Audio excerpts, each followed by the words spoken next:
Monsieur le Premier ministre, s'il y a un département de France qui a toujours pratiqué le vivre ensemble, qui a toujours refusé les discours xénophobes et préservé la pluralité des pensées et des cultes, c'est bien mon département des Pyrénées-Atlantiques. Hier, nous sommes restés sans voix quand nous avons appris qu'un criminel avait tiré sur 2 fidèles, dont nous souhaitons bien évidemment le rétablissement le plus total, avait tiré sur 2 fidèles devant la mosquée de Bayonne. Je me répète, ce n'est pas ça.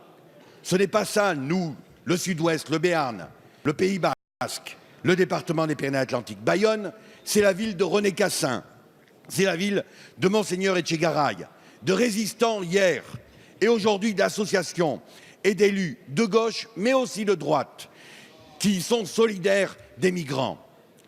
Le Béarn et le Pays Basque ont toujours respecté l'autre, ont toujours considéré qu'il était notre frère, jamais notre ennemi. Aussi, nous avons du mal à comprendre. L'œuvre d'un fou, sûrement, mais ça ne peut pas être que ça. C'est aussi la marque d'un pays qui est malade, Monsieur le Premier ministre.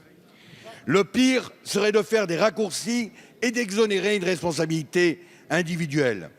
Pourtant, quand on choisit comme thème central l'immigration, quand on débat sur le voile, ou pire qu'on pointe une mère de famille devant ses propres enfants, parce que voilé, ce type de propos déstabilise un pays. Je veux comprendre parce que j'aime passionnément ce département, qui m'a choisi 4 fois de suite, alors que moi aussi, j'y ai été accueilli. Je veux comprendre. Vous connaissez la théorie du chiffon rouge.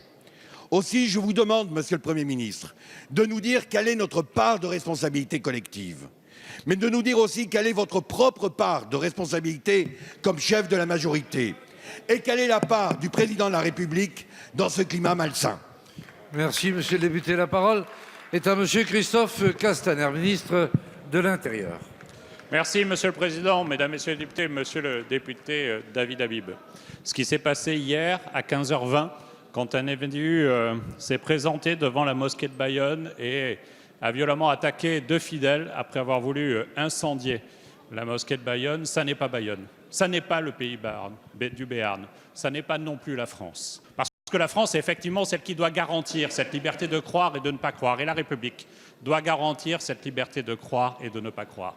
Ce qui s'est passé hier, ça n'est pas la France. L'enquête précisera ce dont il s'agit et qualifiera ce dont il s'agit. Mais je voudrais tout de suite avoir, comme chacune et chacun d'entre nous ici, une pensée pour les 2 victimes, dont une des victimes, en situation de handicap, s'est retrouvée dans l'incapacité de fuir. Je voudrais avoir une pensée aussi pour nos forces de sécurité intérieure, qui sont intervenues dans des délais extrêmement rapides et qui ont peut-être évité le pire, tant la volonté de l'auteur aurait pu être assez terrible. Et donc l'intervention rapide a permis de limiter effectivement ce risque-là. Je voudrais vous dire, vous le savez, Monsieur le député, que Laurent Nunez, dès hier soir, était présent sur place, que Madame la garde des Sceaux, ce matin, a reçu l'ensemble des associations. Mais nous devons, comme vous le dites, nous poser les vraies questions.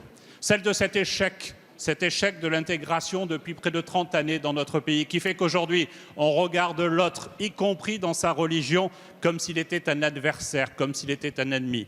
Celle de ce pourrissement lent des esprits, qui fait que finalement, au nom de ce rejet de l'autre, on peut considérer qu'on peut commettre le pire, comme nous l'avons vu hier à Bayonne. Alors oui, nous devons faire France ensemble. Nous devons garantir ce principe fondamental de la laïcité et nous devons nous rassembler et ne pas chercher à stigmatiser tel ou tel ou à désigner tel ou tel coupable, mais faire en sorte que le vivre ensemble retrouve toute sa place, Monsieur le député, dans notre société.